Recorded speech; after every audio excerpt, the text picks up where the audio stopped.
El sufismo puede ser considerado como la parte esotérica del Islam. Según la leyenda, el primer sufí es Ibrahim, hijo de rey, que estando una vez de caza, oyó una voz misteriosa que le indicó que no había nacido para ese vulgar pasatiempo.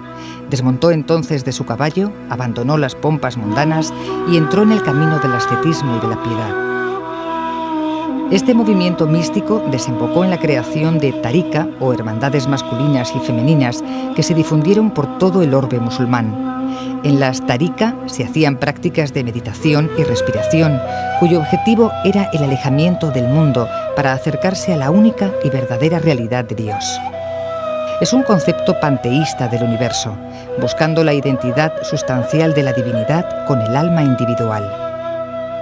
Como suelen decir los propios sufíes, el sufismo es el camino que pretende purificar el corazón, que es el órgano donde se concentra el espíritu, siguiendo el dicho profético que dice: en el ser humano hay un trozo de carne que si está sano, todo él está sano, y si está corrupto, todo él está corrupto, y ese órgano es el corazón. Es el camino del amor profundo a Dios. El sufismo es la rama mística del Islam, o dicho de otra manera, una forma musulmana de entender el mundo que evolucionó a lo largo de los siglos VIII al IX, hasta convertirse en un movimiento sincretista. El sufismo no es una secta, no es un culto, no es una religión, es una filosofía de vida, y esto recuerda mucho al budismo. Para hablar sobre el sufismo contamos hoy con la presencia de Jesús Callejo, escritor y autor de libros como El bestiario, Secretos medievales de la mesa de Salomón a las máquinas de León Ardo, Breve historia de la brujería, Enigmas literarios, etc. Buenos días, Jesús. Por lo que sabemos, el sufí, desde que comienza como discípulo, se entrega de lleno a la búsqueda del conocimiento, de la sabiduría y del amor divino. ¿Con qué finalidad? ¿Cuál es el propósito? La finalidad es fundirse con ese amor divino. A los sufíes se les conoce como los amigos de Dios y tienen como distintas etapas para llegar a ese conocimiento, a esa unión mística con Dios. Son etapas que suceden a distintos procesos espirituales que ellos tienen que ir desarrollando a lo largo de su vida. Es un camino de iniciación, un camino de perfección. De hecho, consideran que se tienen que dar dos requisitos fundamentales. Una es la gracia divina, la gracia de Dios, y el otro es la bendición, la baraka, esa bendición del maestro que a su vez tiene que haber sido bendecido por otro maestro. Con todo eso se consigue esa fusión mística que persigue el auténtico sufí.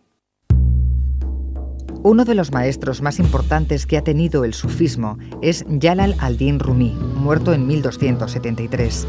Su escuela, conocida por ser la de los derviches giróvagos, es bien conocida en Occidente y los poemas de Rumi se siguen leyendo y suscitando gran interés.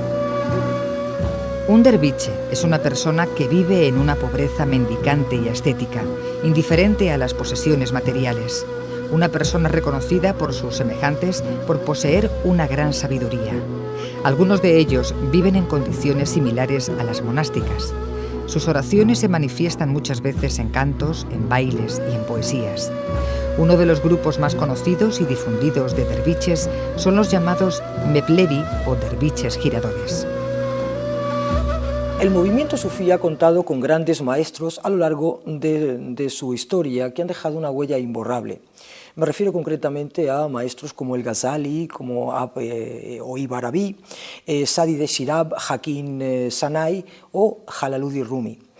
Este último dio un nuevo impulso al movimiento sufí con la creación de la orden derviche de los meulevíes, y me gustaría que nos comentaras al respecto, en torno a estos maestros, pues algunos detalles de su vida y de su doctrina.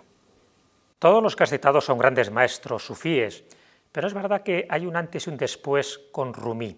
Rumi crea una de esas órdenes sufíes, una tarika, como así se las denomina dentro de ese argot, y esa tarika de los derviches giróvagos, los derviches danzantes, que se crea en el siglo XIII bajo su influencia, sí que da un impulso importante, a veces espectacular, pero también es una rama mística dentro de ese misticismo del sufismo que genera muchísimos adeptos.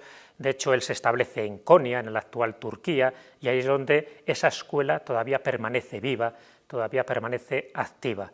Rumi son de esos grandes maestros por antonomasia, nunca ha sido discutido por nadie, y tanto en sus obras como en sus actos sí que ha generado un movimiento de simpatía por todo lo que significa el sufismo. Así que a Rumi le debemos muchísimas cosas, pero sobre todo que mucha gente, como yo, un poco profana en la materia, pero que nos hemos acercado a este mundo, nos ha traído precisamente por esa simpleza a veces en el mensaje, pero por esa forma estética, como es a través de esa danza sagrada que es característica de los meulevíes. De hecho, a él se le llama el Meulana Rumi, porque Meulana ya de por sí significa el maestro de los maestros.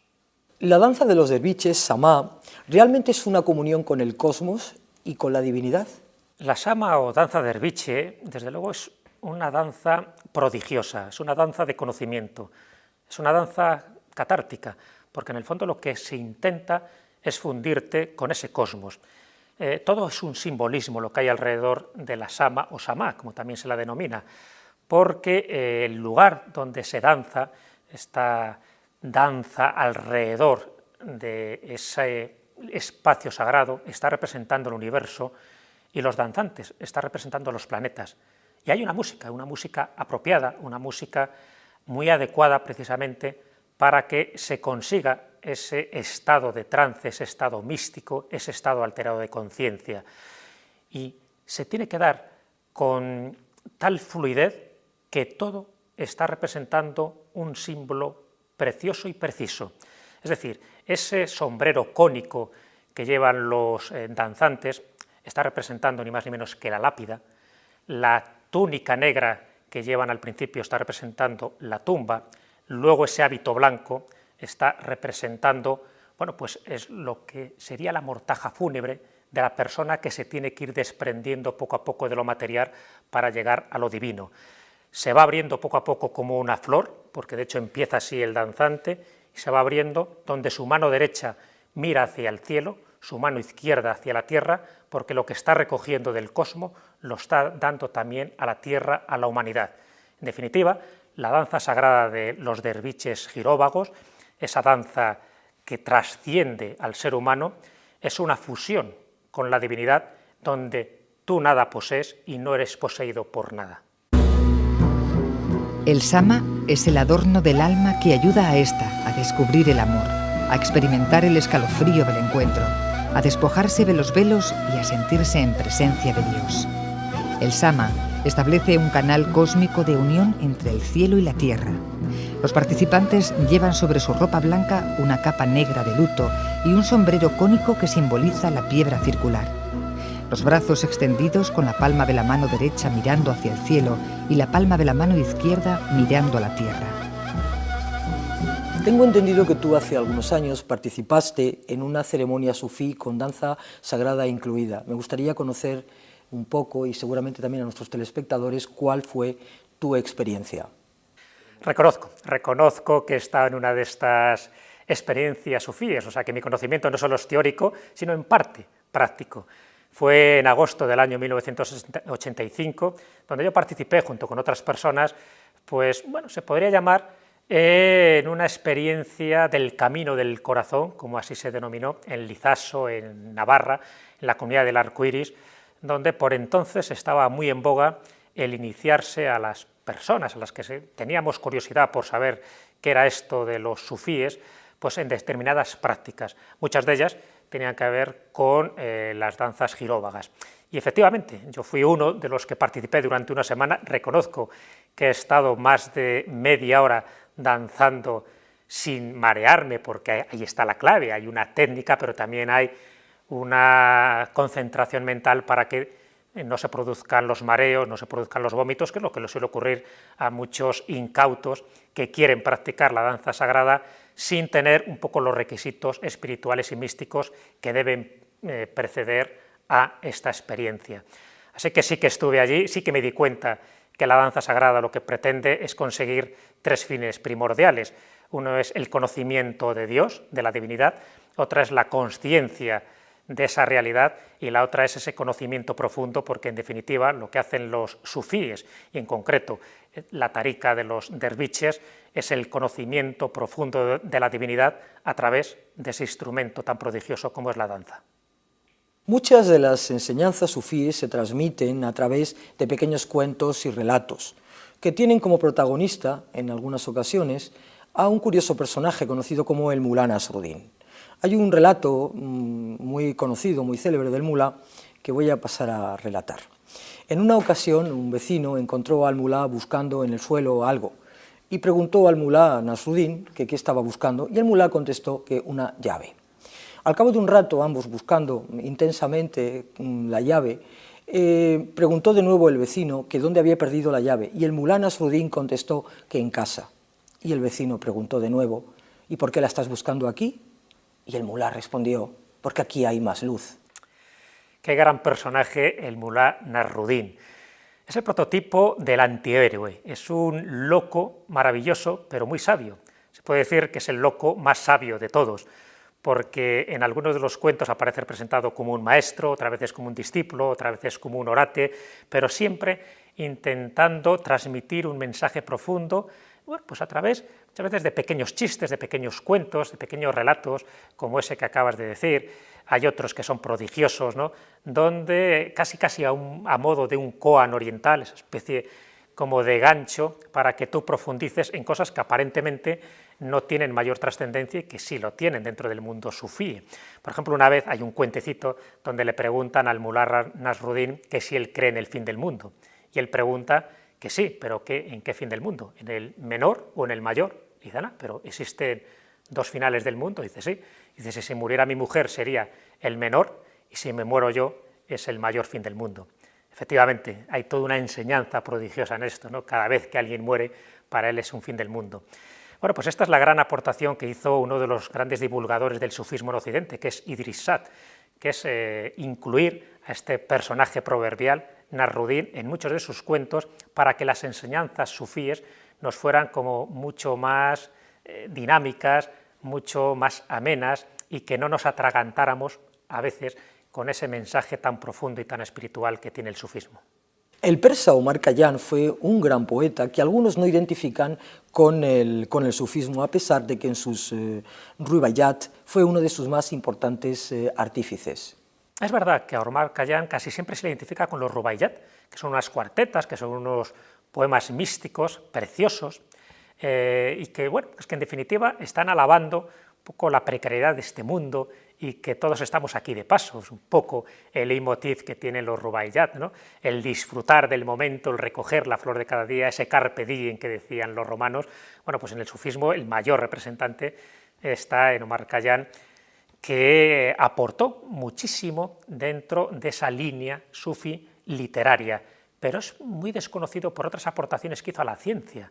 Omar Khayyam, hay mucha gente que desconoce que fue un gran matemático, que fue un gran astrónomo, que él reformó, por ejemplo, el calendario persa, y que él aportó dentro de las ecuaciones, cuando él investigó las ecuaciones, esa famosa X que aparece en la resolución de las ecuaciones, se las debemos a él, porque él fue el que determinó esa X como la cosa, lo que no se sabía, y dentro de lo que era el persa se escribía en X, y al final quedó esa nomenclatura pues como una forma ya definitiva dentro del contexto universal de las matemáticas para designar a estas ecuaciones. Bueno, pues es una aportación fundamental de Omar Khayyam, así que estamos ante un genio que se adelantó al Renacimiento, que prácticamente sabía de todo y que fue un gran impulsor gracias a su obra literaria del sufismo.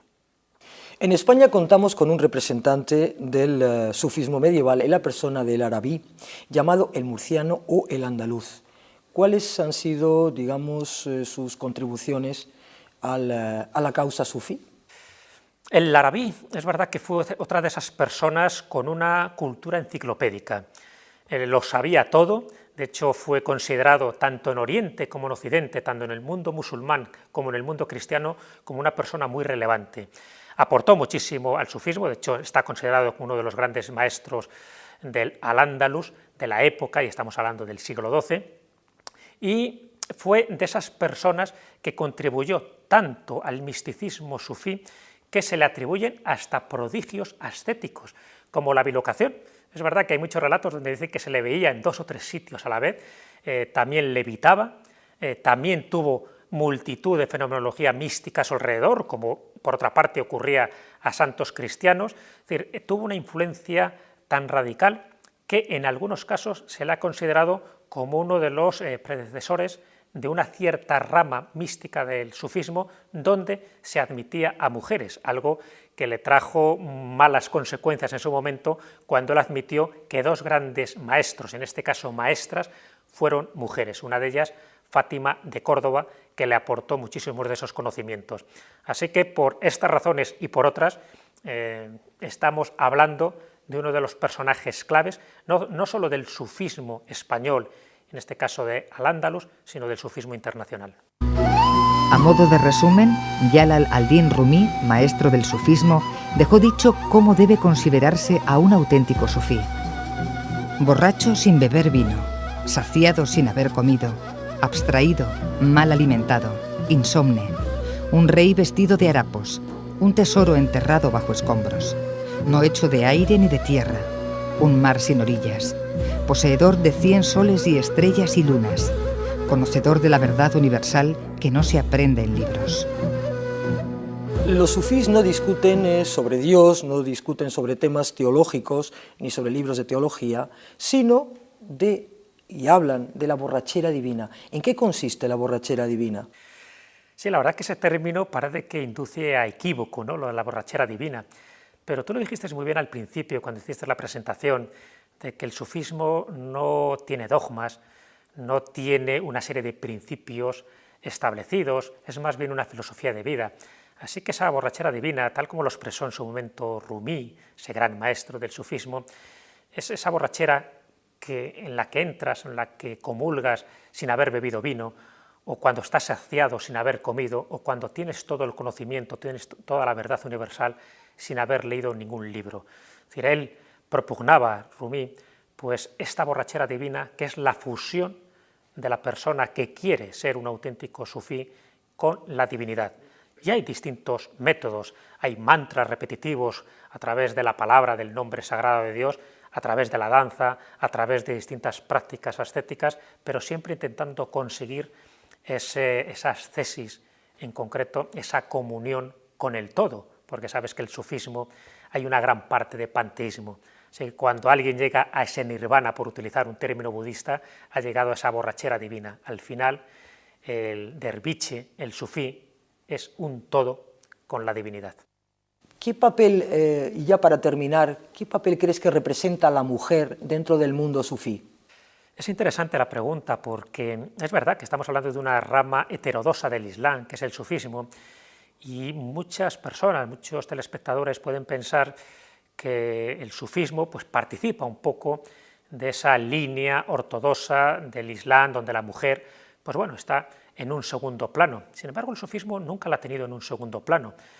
Hemos hablado de El-Arabí, por ejemplo, donde reconoció que tuvo maestras sufíes, y dentro del seno del sufismo sí que se ha debatido mucho el protagonismo de la mujer. Antes sí que había como más discusión y ahora mismo no hay ningún tipo de duda al respecto. El sufismo es un camino de unidad, por lo tanto no se puede entretener en cuestiones sexistas de si la mujer es mejor o es peor que el hombre. Todos buscan lo mismo y por lo tanto con independencia del sexo tienen que comulgar con una serie de principios que son comunes a todos ellos, con independencia de que sean hombres o mujeres.